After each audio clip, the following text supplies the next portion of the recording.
One. Welcome to Santa Barbara Talks with Josh Molina.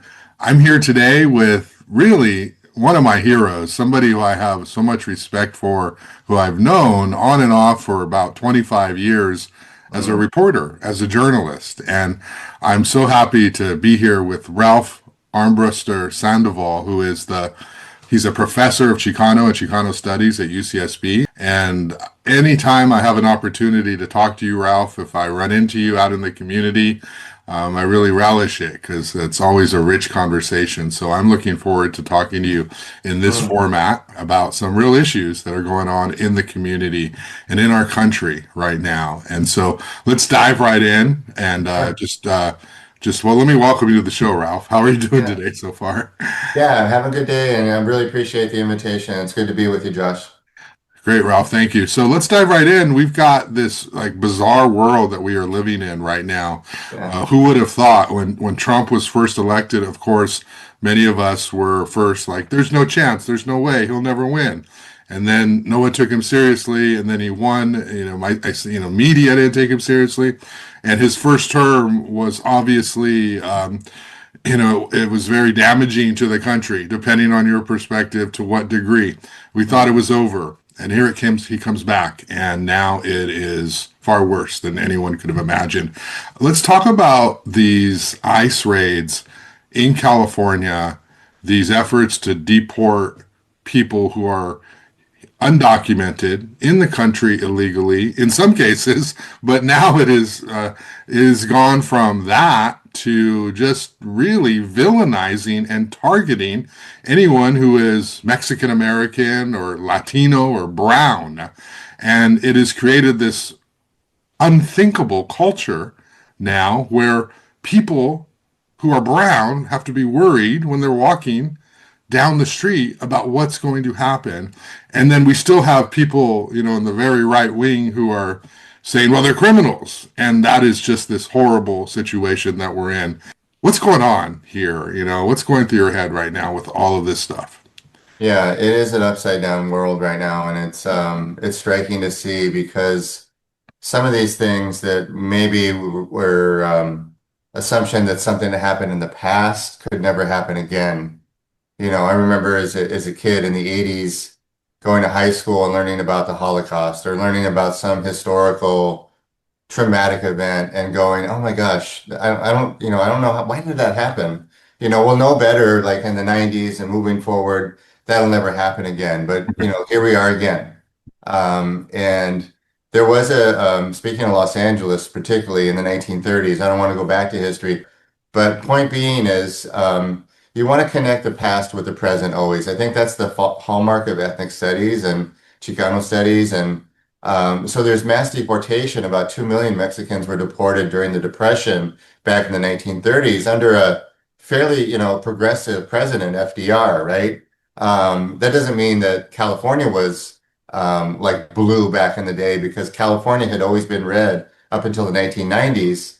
And what turned us blue, ironically, was an anti-immigrant ballot measure named Proposition 187 in 1994. But I'm kind of going hither and thither. Like, what happened the last couple of weeks in LA specifically, and it wasn't just LA, San Diego, here in the Central Coast, in other areas like in the San Joaquin Valley, where it's a lot of farm workers, of course.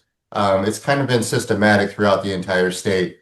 But the thing in LA really blew up, because of the historic Mexican community, Latinx community that exists in Southern California and LA. And people were basically saying, hey, if ICE comes here, no. Like if ICE comes to get my dad or my mom or my grandma, because Josh, what you said is really right. Like, what are we talking about here? We're talking about day laborers at Home Depot. We're talking about people who are maids, people who are dishwashers, people who are gardeners, people like all the working class, basically, not all, but the vast majority of working class people in LA and SoCal, and even here in Santa Barbara, are Chicano Latino. They're brown people, right?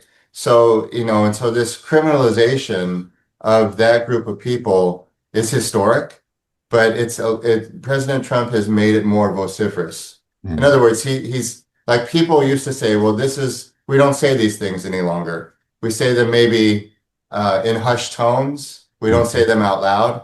but Trump really brought that back in the open. And honestly, he did in 2015 at his initial press conference at Trump Tower when he announced his presidency, when he said, these guys are bringing in drugs, they're criminals, and all the other kind of horrible things that he said. And now we're like the New York Times said, we're 2 decades into Trump now. This is the second decade because we're in 2025 and so on. But I never thought we'd be here. Seeing some of these images that we saw in LA were very, very striking and very disturbing. So can we talk about this definition that I see as a reporter, as a journalist? I talk to everybody and I have the credibility where people who are conservative will talk to me and people who are liberal will talk to me and so a wide spectrum. And some people like on the conservative side is, there's these riots in LA, they're rioting. And so the National Guard was called in and, they point to, cars being burned, the Waymo cars, right? And these other things. And then others say that, this only happened because the National Guard showed up. I mean, I was in LA that first Saturday Mhm. and there were people on bridges, right? They were taking over the street. They closed part of 101. And so that's what it was. It was a big turnout. And then the National Guard showed up, and then obviously it became more of a standoff situation. Is it a riot? I mean, I guess in pockets there's a little bit of stuff going on, but this definition matters, right? What is happening there? Sure. Yeah. I mean, Dr. King famously said, the riot is the voice of the unheard. The right is a voice of the unheard. And so I mean, for the vast majority, Josh, I mean, I don't know how many people demonstrated the past few weeks in LA, probably up to 50,000, if you put them all together. Yeah. And within that 50,000, how many people are expressing their right to dissent, which is enshrined in our First Amendment, right? Right to assemble, right to protest, right to stand up for your rights. The vast majority, like, are there some people that quote go off the grid and do something maybe they quote shouldn't be doing? Probably, there's no doubt about it.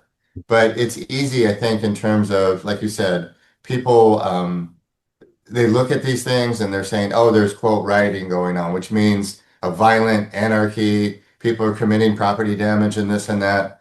Um, I mean, the other side is also like rioting, but they don't call it rioting. They Uh-huh. call it governing. Yeah. Right? So bringing in the National Guard, like you said, was a provocative act. What do you expect in terms of people responding? That there's going to be a big response. If that had never happened, the response probably would have not happened from some community members, right? I'm not Right. trying to rationalize that, but I mean, yesterday, of course, the vice president came to Southern California and he blamed Karen Bass and Governor Newsom for, quote, inciting violence when it was actually the opposite way around, Yeah. right? Um, so yeah, I mean, there's always like in a social movement, people have the right to demonstrate, they have the right to express themselves. And 99% of those people are like, quote, all good. They're out there, they have their signs, they get militant, they might even say like F ICE, but they're not saying, let's overturn the government, let's burn everything down. A couple people always do. And that sometimes that ruins it for everybody else, so to speak. But it's easy and convenient for people on the right to say, oh, these people are going crazy and they're burning things and they're targeting ICE people. And it's all like fodder for trying to frame the situation from their perspective that benefits them. I mean, Yeah. it like undermines the whole thing to say everybody's violent. Right. And yeah. So can you just talk a little bit about like, because I hear this, like, why can't they just be peaceful? Or, why do they have to do this and organize? And it's like, this is the only way to make change, right? You have to make groups uncomfortable. There's different levels of activism, and you can do the peaceful activism, but Hmm. you have to kind of get in people's faces for them to Right, feel uncomfortable so that there'll be change. Can you talk about this level of activism? Is there are people watching this right. on television or on the internet and they're saying, wow, look at those people. How can they do this? And this is actually a thing fundamental to how we've achieved so much in our country, right? Yeah, yeah. So not to like be shameless, but several years ago I wrote a book about hunger strikes in the 1990s. And the book's, I developed this concept called spectacular speech. You know, so, there's a famous, infamous cell phone commercial, like I can't hear you, I'm talking on the phone. And Yeah. then we say, like, can you hear me now? Yeah. Can you hear me now? Like you're down on the 101 and you're in the cell phone. Anyway, so the reason why I bring that up is that usually activists are sometimes they kind of can tend to be pretty, through going through mainstream channels. You write your congressman, you send an email, you try Mhm. to do things that are quote normal. Usually, often, unfortunately, that's ignored. And then you do something a little bit more, and you do something a little bit more. And then finally, like the hunger strike is pretty much like the ultimate act that somebody could do to get somebody's attention. So the idea is, can you hear me now? Like you ignored me, and you ignored me. And then usually the general public, because they're not tracking all this news, they're kind of like, what's going on with these folks? They're kind of going crazy. You know what I mean? Yeah. Like like, why would you like do violence against your body and be willing to die? And it's hard to like wrap your head around it if you haven't been tracking it. But if you did 5 or 6 things and you've been routinely ignored, you're going to do something spectacular to get people's attention. And sometimes the attention is just the general public, because the general public is just going to the store, going to work, doing their everyday thing. But you want to get those guys' attention, but you also want to get the attention of people on a high, right? So back to the thing at UCSB at Cheadle Hall, which is our administration building where the chancellor works and all the high-ranking officials, students back in 1994, Chicano Latino students, they laid down on the grass, in these tents. And when people came in, they're like, oh, who's that over there? There's somebody like dying on the grass. And like, are you going to ignore me? Do you have a heart? Do you have a conscience? Right? So the idea is to be seen, to be visible, right? To be out in the open. So you can't be ignored. And so I think, yeah, unfortunately, people just go about their everyday lives. And so because they're ignored, they have to like ratchet up the attention, Yeah. right? And most times people are like, I don't want to swear because we're not supposed to swear, but they're like, what the heck's going on here? Like they think it's a little bit like out of the norm, a little bit crazy, a little bit unordinary. I'm sorry, extraordinary. And people don't want to do those things. If they had been listened to like much earlier, Yeah. the whole thing could have been resolved much more smoothly, right? Um, but that's my take on that. Yeah. Yeah. It's so important. Yeah. You gotta get people to notice you to make change. I wanted to ask you about immigration, right? Because the flip side of this, stripped away from the emotion, is how does the United States deal with illegal immigration? And how does the United States fix the broken system? Because some people get in seemingly from other countries, and, coming in from Mexico, we have so many people who risk their lives to get in the country because it's so difficult to do it Mhm. legally. And everyone says, well, yes, just do it legally. It's like, well, you can't do it legally. It takes forever. And Mhm. for so many people who come into this country, they're not these people who Trump called the killers and the assaulters and all of this. These are people who are, usually men coming to the United States to make money through a variety of low skilled labor jobs and then send the money back to their families, and they risk their lives to do it. People think it's easy to just come here, get Right. across, but it's not. And then eventually, maybe they might bring their wives or their families or their kids over.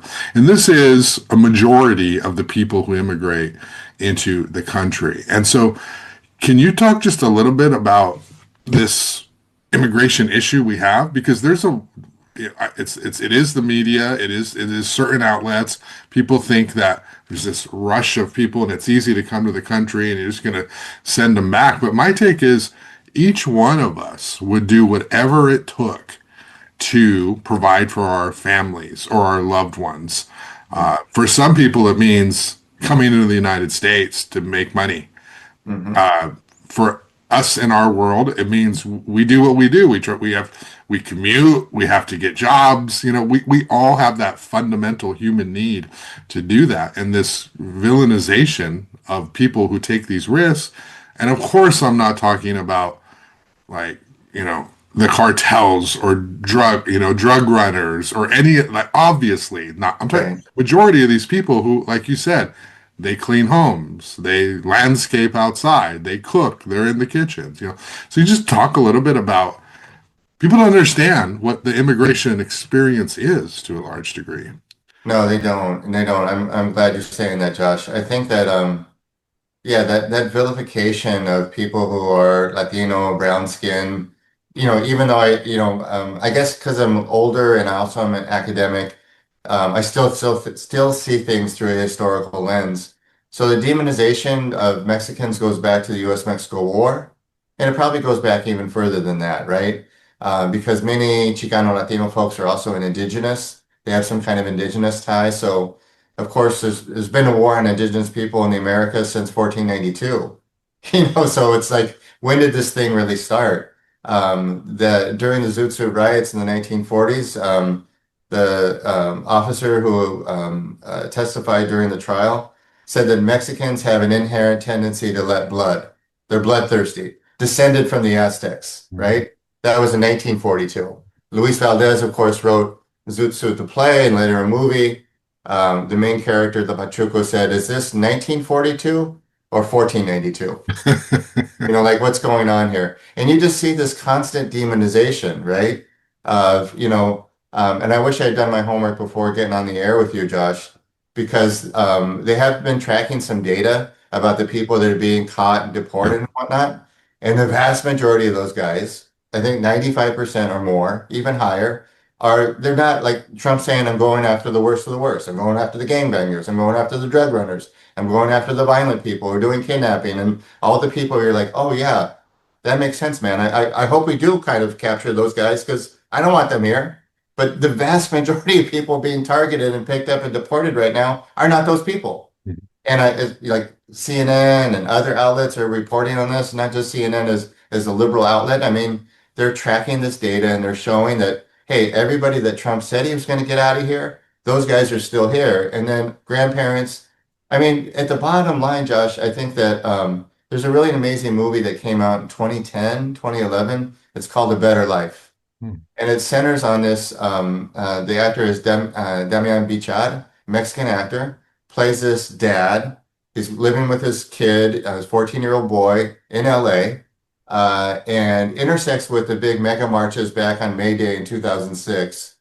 But he's a gardener. He's undocumented. He's living under the radar. And, like at the very end of the movie, I had to tell this to people. So then I'm giving away the punchline for the film. Yeah. But the guy's picked up and deported. And it's a really gut-wrenching scene where he talks to his son about like why he came. And basically he came for a better life. Like there was real no ability to have a better life in Mexico. So he came here, right? And so many people in Latin America are coming to the United States, partially because this is the big issue that people don't want to talk about, is our actions in Mexico, Central America, South America, the Caribbean.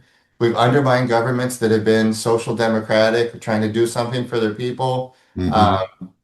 People that were like, we also supported authoritarian regimes that were like massacring people in El Salvador in the 1980s and 1990s in Guatemala.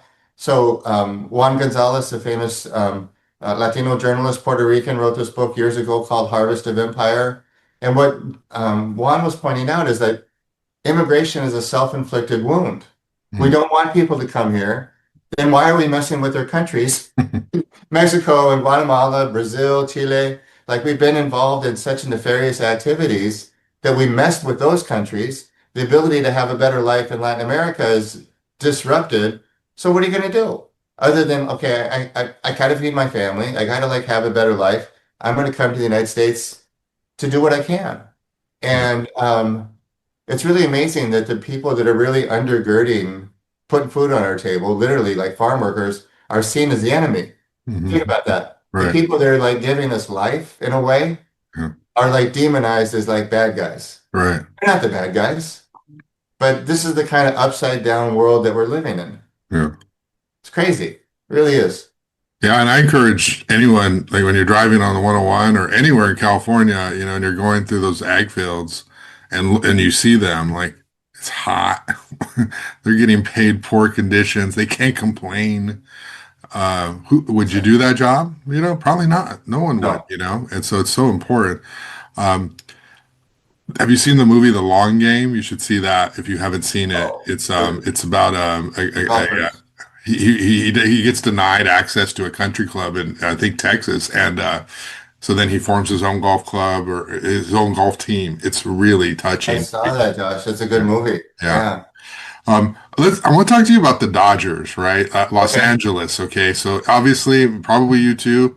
The Dodgers are like our team, right? Grew up Mhm. listening to Vince Scully and all these players over the years, and Fernando. It didn't really matter like whether you were Mexican or black or white or who you were. You were the Dodgers, right? You cheered for the Dodgers, right?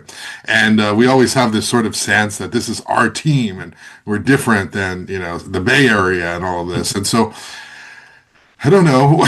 It's been a little disappointing to see the Dodgers as an organization not be as proactive as it could be. Of course, I think it was a couple weeks ago, there was the woman Vanessa Hernandez who sang the national anthem, U.S. national anthem, in Spanish. And I Right. guess she was told not to do that, and she got the mic and did it. And there was some backlash to that, but then the crowd loved it, of course. And so, we have the Dodgers. You wrote about this, right? They went to the White House.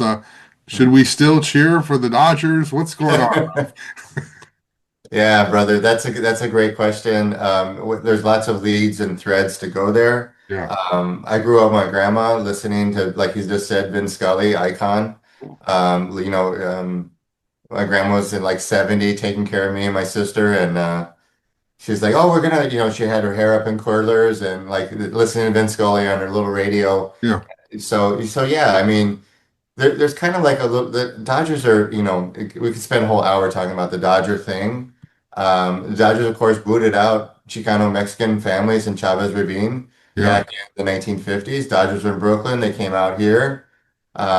Dodgers have like been kind of at the cutting edge. Maybe that's too strong, like in a progressive way. They signed Jackie Robinson, yeah, and first African American player in Major League history. Everybody knows that story, even though Trump and his folks tried to erase it because Jackie was also a World War II veteran, grew up in Pasadena, went to UCLA. I mean, Jackie Robinson is all-American as apple pie, and they're trying to erase him. That was crazy. yeah, But then the Dodgers get Sandy Koufax, Jewish American, icon as well. So, and then there's anti-Semitism, obviously keeping Jewish players out of big league baseball and in our society, right? So Dodgers, African American player, Jewish player. Then we got Fernando in the 80s. And then we got some Asian folks like Chan-Ho Park and Hideo Nomo, and look at Otani now and all these other guys that are on the team. And so the Dodgers are kind of like not a hot mess necessarily in terms of like being like all over the show. Their general manager, Al Campanis, in the 80s, yeah. said that African Americans don't have the capability to be big league managers, which was really stupid and racist. Hmm. But I still love my Dodgers. Hmm. If I had the money, Josh, like you said, even I'm a professor, I should have enough money to go to a stinking Dodger game. But the Dodgers are really expensive now, which is unfortunate. We don't even get the Dodgers on the cable here. But Yeah, the Dodgers went to in April, intersecting with Jackie Robinson Day because it's April 15th. They went to the White House. It was a big thing about Mookie Betts specifically because Betts in 2018, after the Red Sox won, I believe he didn't go. He didn't go to the White House, and he's like, no, given Trump's politics, I'm going to pass, right? But he did this year because he said he wanted to have team unity because some of the guys on the team are pro-Trump too. They're like MAGA guys. They like Trump and like their religious views also mesh with them. So Mookie Betts was getting a lot of heat. Hey man, don't go to the White House. And then Mookie said, hey, he made a decision to go to the White House nevertheless. Um, so yeah, and then the thing you just mentioned, Josh, is that Vanessa Hernandez sung the national anthem. They told her, in Spanish. There's a whole backstory about like that was commissioned by FDR back in 1945 as part of the good neighbor policy that the U.S. was like the imperialist Yankee imposing its will on Latin America. And then FDR is like, hey, Latin America, we need your support to defeat Hitler. So they, commissioned this Spanish version of the national anthem. And the Dodgers said, hey, sister, don't sing this thing in Spanish. yeah, And she did it anyway. And she hmm was like nearly on the verge of tears when she sang it. And, like the base of the Dodgers, I think, it's heavily Latino, of course. So, Kike Hernandez came out and said, because Vanessa, when she sung that song, was like the National Guard and the Marines had just been called to LA. So it was a super tense moment for her to do that. And Hmm. it was risky and it was courageous on her part. And I give her, that was like a spectacular thing. Right. She used her platform. She's a social media person. She's kind of young, like 30, and she put it out there. But Dave Roberts, unfortunately, when he was asked about what was going on in LA, he's like, I don't know what's going on. I'm a manager. I'm not a politician. I'm not a scholar. And so he Hmm. kind of like punted. But Hmm. luckily, Kike, from my point of view, who's Puerto Rican, has been really outspoken. Kike's like, yeah, this is upside down. Everybody's, then, well, the other thing real fast is that, the Homeland Security showed up at Dodger Stadium just like 1 or 2 days ago. Dodgers, I think to their credit, said, no, we don't want you guys coming in. And then the last piece now is that the Dodgers are going to donate $1 million to help out immigrant communities that have been impacted over the last couple of weeks. So the Dodger thing is there's a lot going on there. There's a Yeah. lot. You seen there's a performance group Culture Clash. Have you seen them? Oh, They sure. have you Yeah. seen Chavez Ravine? Yeah, that was great. Yeah, that I wish they were. I mean, I'm sure they're still around doing stuff, but I wish they were like more popular mainstream because their work is incredible with the history of Dodger Stadium and that place great. Very much. Yeah. And so it's tough because of course we're going to cheer for the Dodgers, right? We're never going to cheer for the Giants or anything like that, or even the Padres. The Padres have gotten out of control since they had a little bit of success a few years ago. But I guess it's just a lesson of you root for Here's the my team. What's that? here's my comeback for Padres fans. Like you can talk when you win something. You haven't won anything yet, so you're cute. Exactly. When they started chanting "Beat LA," I was like, I'm done with all of you. It's like we're SoCal. You're supposed to be like neutral, here, or like, but I guess you don't worship your athletic heroes, your pop stars if you get too caught up in that because you'd be surprised, I guess, what some people really think or what they do or maybe just how disconnected they are. They have so much wealth, they're just not even connected to the real world anymore. But Yeah. yeah, so it is unfortunate, and that's still unfolding, right? That whole situation. So we'll see where things head with the Dodgers, and $1 million sounds a lot to me, but it's not a lot to the Dodgers. So we'll No, see. yeah. Well, the other thing, but the Dodgers bought the Lakers. The Oh other yeah, day they bought the Lakers for $10 billion. So the Dodgers got some money. right. So I want to talk to you a little bit about you know, before this, Trump was rolling back DEI funding. Okay. Mm, And so there was so much talk about if you're DEI means unqualified people get positions.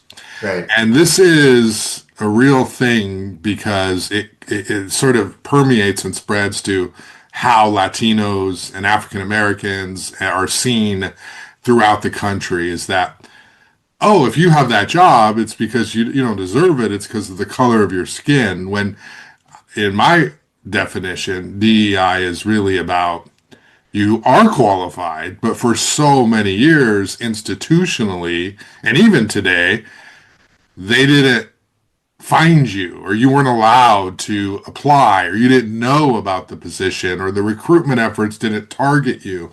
And so you have qualified people who are left on the sidelines. It's never about finding unqualified people. Nobody wants unqualified people doing anything for them. That's stupid. But it's about wait a minute, there are qualified people who are not allowed to have a conversation at the table. And so that's like one definition that I think happens and Trump perpetuates that, right? And so many conservatives perpetuate that. In the context of that whole thing, right? DEI, context of what we're seeing with these deportation efforts, what is the state of being a Chicano, of being Mexican American, of being a Latino, Latina Mm, in this country? Are we better off? Is it rolled back? It feels as though this era of judgment all the time now, yeah. again, and it was not like that a few years ago. But what is the state of this from your perspective right now? Yeah, I mean it's a dangerous time. It's a perilous time. I mean, back in the day, especially for black folks, they used to say, what was it, DWB, like driving while black, Mhm. and like even like walking while brown, and that, like I said, Josh, earlier. I mean, it's been around since U.S.-Mexico War, but like that thing against targeting us. Um, it's just been there forever, but it's accentuated to such a high level right now. Um, and again, like Trump made it possible to say the most racist things. If somebody in the White House is saying that immigrants are like poisoning the United States and they're invading and like all that kind of rhetoric is so inflammatory and so over the top, it doesn't feel good. You're always like under constant, like you're watching, seeing if anybody's gonna come get you or something like that. So now there's other things that we should look at in terms of economics, like in terms of jobs and healthcare. And the thing you mentioned about DEI is that the Trump administration basically was going to war also on statistics. So in terms of like creating like data that shows that there's these institutional disparities in education and in healthcare, income, home ownership, like every social economic indicator shows that there's racial disparities in the United States, right? And gender and so on. But if you abolish the agencies that collect that data, what are you going to find? That there's no racism. I mean, it's really kind of like this circular argument, Right. right? And back in the day too, that in the 80s, there's a resonance. Like, even though I'm not saying I'm a historian, I do have historical memory because I'm in my mid 50s, Yeah. unfortunately. So back in the 80s when I was a kid and in the 90s, the conservative folks were really upset about affirmative action. And they said, hey, if you're a person of color or a woman who kind of got into a high place, I bet you that wasn't cool. You weren't qualified. It was a quota, all that kind of stuff that they used to say. Then they also said that about DEI. So we've seen this argument be recycled in a way. Yeah. And, Trump back when he was, in the 80s and doing his New York, millionaire thing and showing up on Home Alone and stuff like that, he was railing against affirmative action like decades ago. And he's also railing against DEI today. So I'm not surprised that this kind of thing is happening. Um, so in some ways, we also might be better off, but I think that qualitatively, it doesn't feel like it. Like that's the thing about racism is like it used to be like, hey, past the 60s when racism was right in our face, that was like minimized by the activism of that era. And then racism persisted, but more subtle. The institutional thing wasn't right in our face. But then Trump around 2016, that subtlety like went out the window. Feel like it's right in our face again. So again, and it makes it difficult, I think, to organize. It shouldn't be more difficult to organize, but especially because people who are undocumented specifically are feared like deportation at any time. But nevertheless, a lot of people who are undocumented are standing up for their rights, and it's incredible to see that. Yeah. Uh, but yeah, it's a long-winded answer. Well, maybe if you could just play a teacher, professor a little bit here and define Chicano, Chicana in 2025. There are people I mean, that word is a strange word to them still. There are people who identify as that. Yeah. I always try to say I'm Mexican American, specifically, it's just as mostly Mexican and Apache Indian, indigenous and, a little bit of European in there as we all are, to Yeah. some degree. Um, I'm also like Chicano because I'm sort of caught in between two worlds. I'm never Mm, white enough for anyone. I'm never Mexican enough for some circles. Never fully accepted, and so, but then I'm also have like a half foot a door into every group too. But, so it's like, I do identify as that because it's like this in between perpetual in between stage and but ultimately you're never fully complete one accepted any area and that it's a really difficult place because people see you and they're like, oh, you're that, like, I mean, I don't know about you, but like Oh, Josh is basically a white guy, like you Mm. hear that. And then it's like, well, oh no, Josh is Mexican. So, he's not as smart as these other journalists, but he works hard. He's a good guy, right? Mm. There's that whole thing. And so it's very like maddening, to be, what languages do you speak? Do you speak Spanish? Do you speak English? Why not? Why this? And other people don't necessarily get that question, right? And so Right.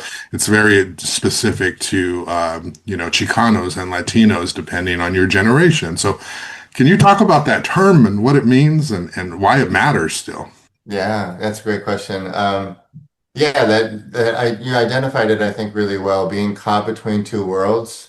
You know, Corky Gonzalez wrote this famous poem in 1967 called Yo Soy Joaquin.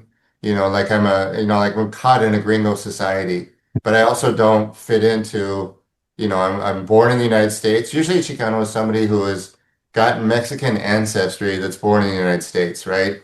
Yeah, So, but because maybe phenotypically, like Josh, like people would look at us and they're watching this thing right now and they're sizing us up, like, what's your skin color and whatnot, right. so how are you showing up at the end of the day? And people of Mexican ancestry, there's Afro-Mexicanos, there's Asian Mexicanos, there's there's like the whole spectrum of people that are like super white, super brown. Again, they're people with all kinds of racial and ethnic lineages in Mexico, and then the linguistic thing on top of that, right? Yeah. So it but Ruben Salazar, the famous Chicano LA Times writer, said that a Chicano is somebody that has a non-Anglo image of himself or themselves, right? They don't see themselves as white. I'm biracial. My last name, Armbruster, is a German name, Where's that coming from? It's German. Hmm. They got to Ohio. They came out to SoCal. My mom's Mexican. I got two Mexican grandparents. My great-grandfather worked in the mines, at the U.S.-Mexico border back in during the time of the revolution. That's how we wound up here, right? But I always thought of Chicano as a word. Okay, so it's like the Mexican thing. Like you have to have some Mexican ancestry. But do both your parents have to be Mexican? Right? And so it's a word that became popular in the 60s because Chicano was like a bad word, and then they changed it into something positive. It's like somebody that's standing up for their rights, right? Somebody who's willing to resist oppression. But then how do you resist that? Do you have to like go all out? That's one question. But to me, I think like I try to like de-racialize it, meaning again, like you could be white and could be Chicano. You could be African American and Chicano, right? You could be like one of my professor friends, Chela Sandoval in our department. She used to say Chicanos are outlaws, rebels, right? And they're rebels of every racial background, gender, sexuality, immigrant status, ability. So I like a very broad definition of Chicano. Yeah. That's not everybody's cup of tea. A big thing that's going on too in Chicano studies and just Chicano Latino issues is our Central American brothers and sisters, because they feel like they're getting ignored. Well, they Yeah. don't have Mexican ancestry. They're from Guatemala, Nicaragua, Costa Rica, stuff like that. They're like, I don't like that word Chicano because it's too Mexican, right?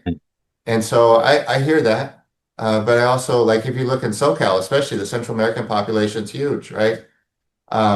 So who's included in that term Chicano? Mm. I like what you're saying because I'm not accepted always in the white world. I'm not always accepted in the Mexican world, but I'm sort of accepted in the world of troublemakers. And they're troublemakers of every different thing going on. And I like kind of, oh, I like you because we're trying to do this or we're trying to do that. Like whoever I'm bumping into, I would say they're Chicano, but they probably would go, oh man, what's wrong with you? Right. Yeah. Well, yeah, it's such a unique thing, It's like if I had a dollar every time I'm called a sellout, right? Oh, But then, so let's say I sold out with the white people, right? They don't sell out to anything. They don't want me either, So it's like there's no selling out. It's just you don't.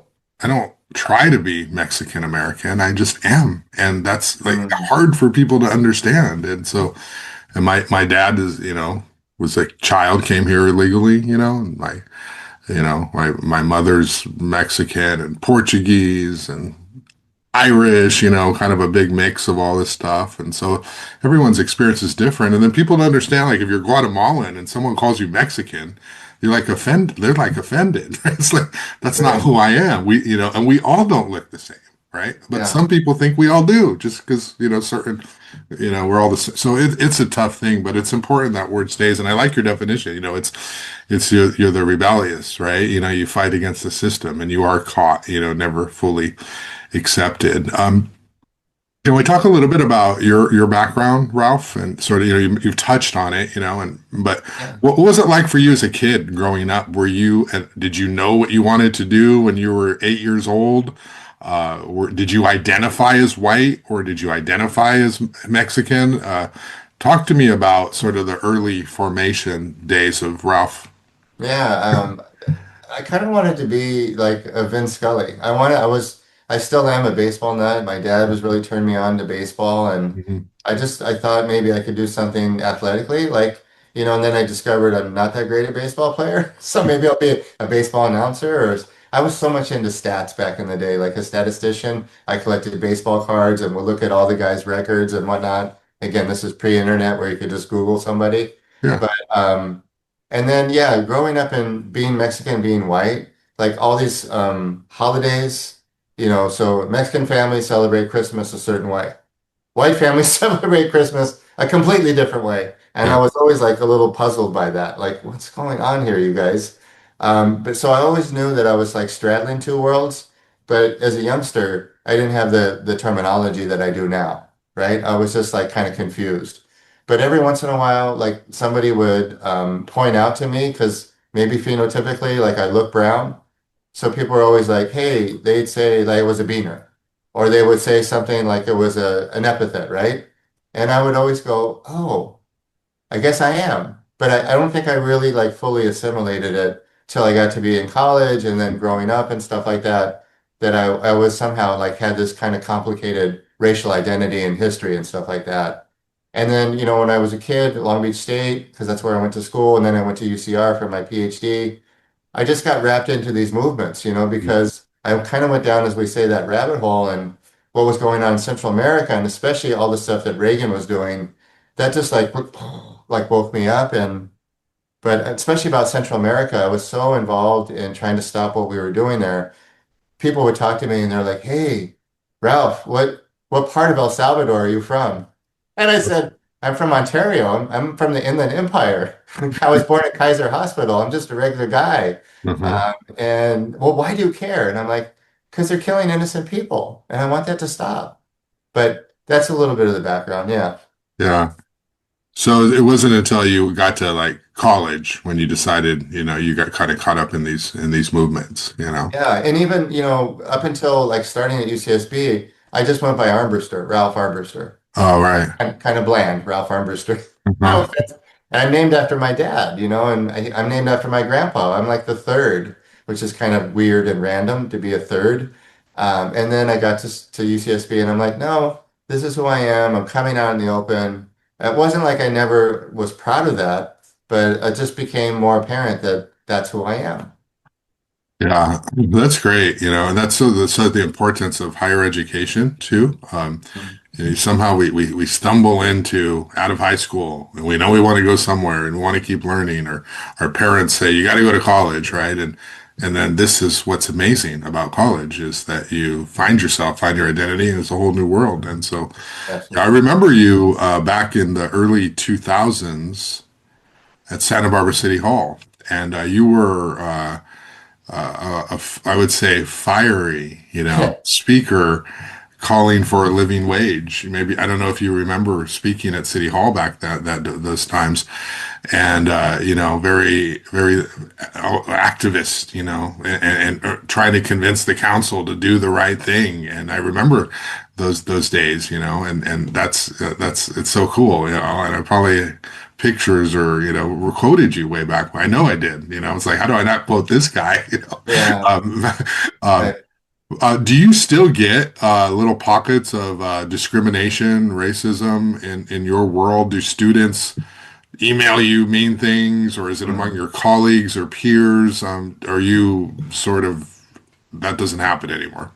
It happens a little bit, not so Oh, much. I mean, you know how it is. Like sometimes people won't say it to your face or email. I don't, like sometimes I get student evaluations. People put rate my professor.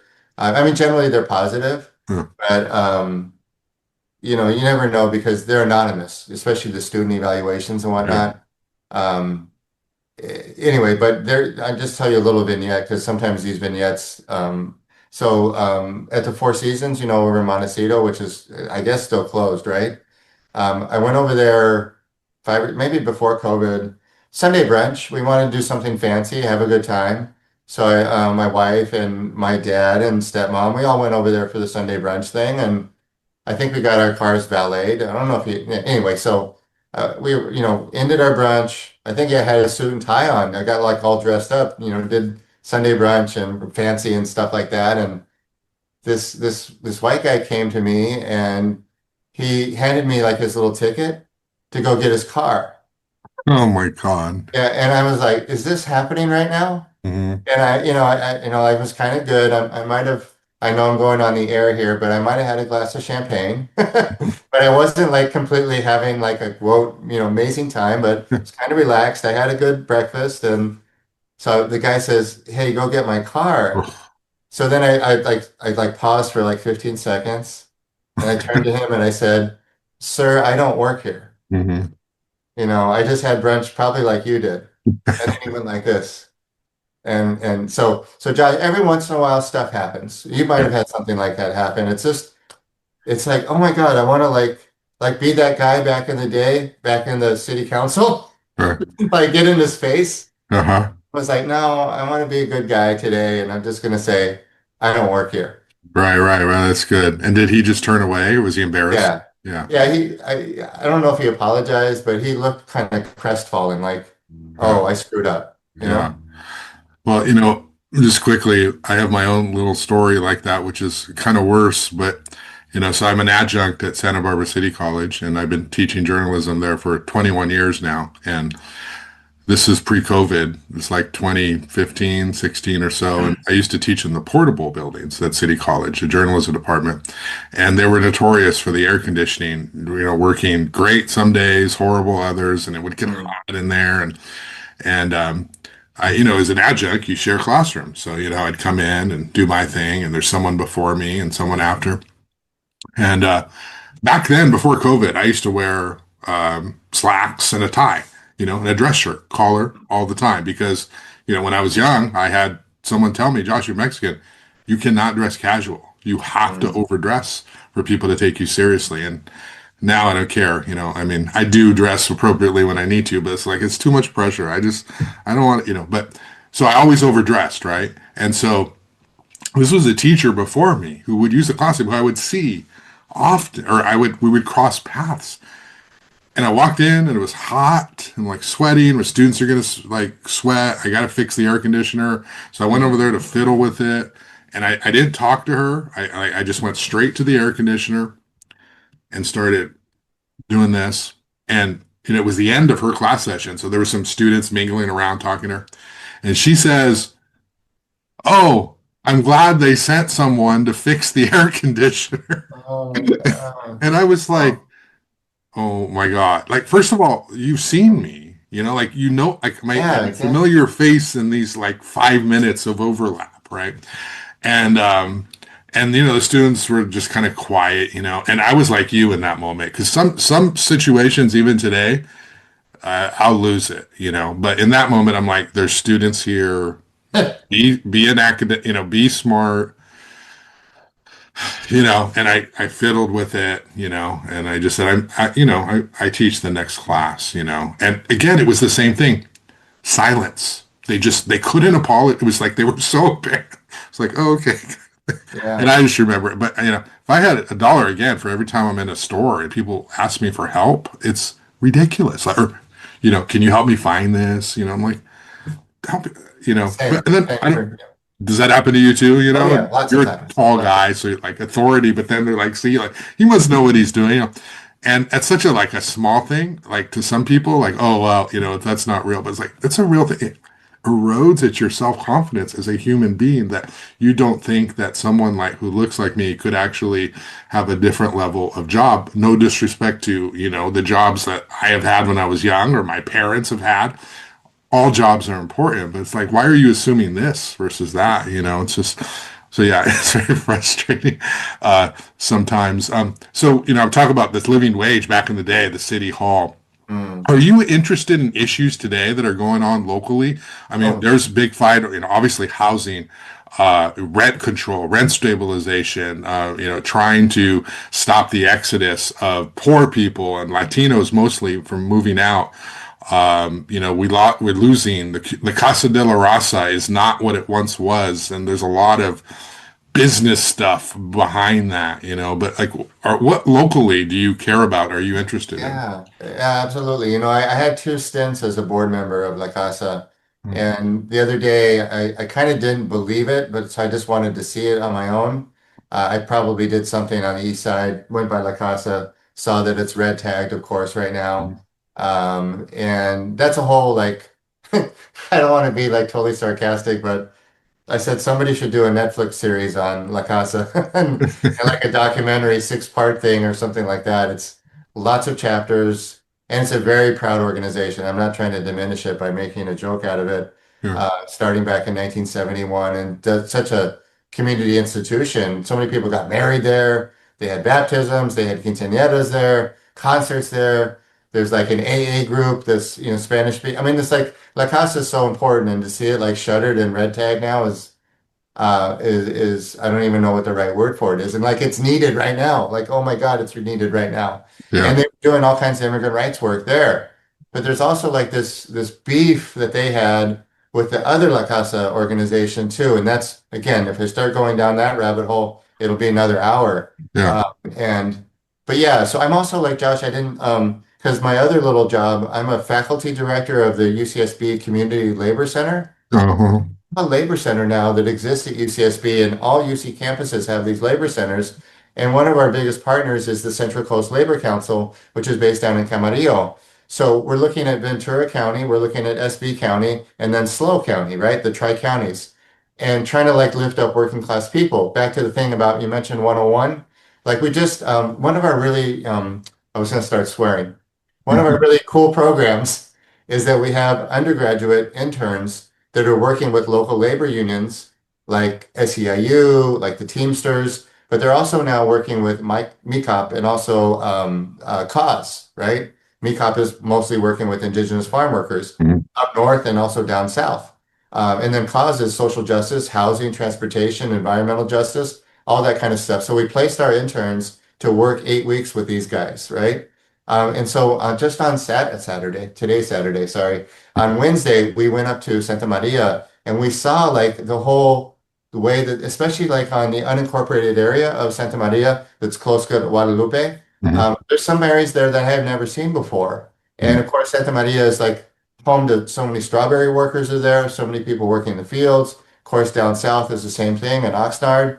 Um, but that's what we're trying to do. We're working with the United Farm Workers, we're working with MECOP, we're working with the Mhm. cause, and they back just a couple months ago, the Santa Barbara supervisors were trying to consider that $26 an hour minimum wage for farm workers, and they kind of thought they had the votes, and then they didn't.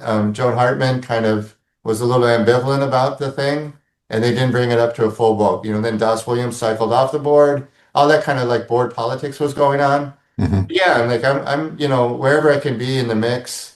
Like back in the day with the Coalition for Living Wage, Mhm. I identified all the issues right there, Josh. Housing, education.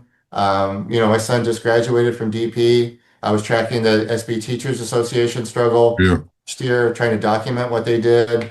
Um, yeah, all of that stuff's in the mix, and wherever I can, I'll try to get engaged and be part of the community for sure. Yeah, that's great. What's the answer to the housing crisis? Oh, what a big question, right? Is you got to attack it from multiple angles, government involved. Are you allowed to say whether there should be like a cap on how much rents can go up every year? Would you have any views on that? Yeah, there should be. I mean, yeah, I'm allowed to say. I mean, maybe somebody will be unhappy that I'm saying it. I mean, there needs to be more housing. and but the housing has to be controlled as well. They just can't go willy-nilly. Like the big thing back in the day here in Santa Barbara, as you know, is like Santa Barbara should not have this sprawling LA thing. So we shouldn't, open up Gaviota for like housing. But there needs to be housing and there needs to be high density housing. And I think yeah, we're really obviously at a loggerheads and trying to like an impasse. UCSB bought property downtown partly for staff and for faculty, right? Yeah. And like cottage, like the biggest employers, the healthcare, education, the Teachers Association, and the SBU Unified is also looking to develop Glen Annie. They're always like Glen Annie's going under for housing and stuff like that. We need more housing, but it just can't. It's got to be like targeted too. Is it going to be for low income folks, for middle income people? There's lots of things to consider there, and it's sad, like what's like people that should be able to live here, like Josh, like this intergenerational thing. Yeah. So many of like our kids, I'm thinking about my kids when they get a little bit older. Are they going to be able to live at SB? Probably not, Yeah. unless they live with us, which would be okay, but maybe they want to live on their own and have their own families and stuff, right? Right. Yeah. Yeah. It's a tough situation. You know, just before we wrap up, just go back to Casa de la Raza. Is can how do we save that? Because there's two organizations, right? There's the one with the nonprofit name, and then there's the building, and then there's the services that are still happening, and then there's the whole history of that whole building and the art and the culture on the east side there. Do you have a remedy? I mean, what if you could go in there and be in charge? How do we save that community center? Yeah. Well, I do think that the nonprofit should have ownership of the building, and I think there was something that wasn't quite right about that sale of the building to Tommy Costello, and then the folks that were running it, um, uh, they're doing, I think, what they needed to be done, especially around immigrant rights. Yeah, But there was something quite not quite right about that whole situation for the last 4 or 5 years, and then it basically came to a head. So. I don't know. I mean, there's reconciliation. There's like, getting people together around a table and trying to work out some, yeah, solution. I think the people that were running the organization want to do the right thing as well as the other organization. Now, if everybody's on the proverbial same page, how come we can't work out our differences? I don't know. Like, this sounds very cheesy, like a final thing to say is that Rodney King in the middle of the LA uprising, not the riots back in 1992, said, can't we all get along, yeah, And, it sounds really cheesy and hokey, but there needs to be a way to like move forward, but also like, yeah, recognize that history, recognize the founders back in the day, all the history that's been done there. And I would love, like when I first came to SB around 2001, I interviewed Manuel Unzueta, Carlos Onelas, Ilda Zacarias, the other kind of OGs from back in the day. And all that history needs to be memorialized and kept because it's just going to get lost over time. And I hope that all the parties can come and get around the table and work something out. yeah. Well, Ralph, I really appreciate your time and just educating everybody on all of these issues and getting your perspective. And I look forward to seeing you around. And we need to stay in contact more often. So, thanks a lot for your time. I appreciate it so much. Thank you. Take care.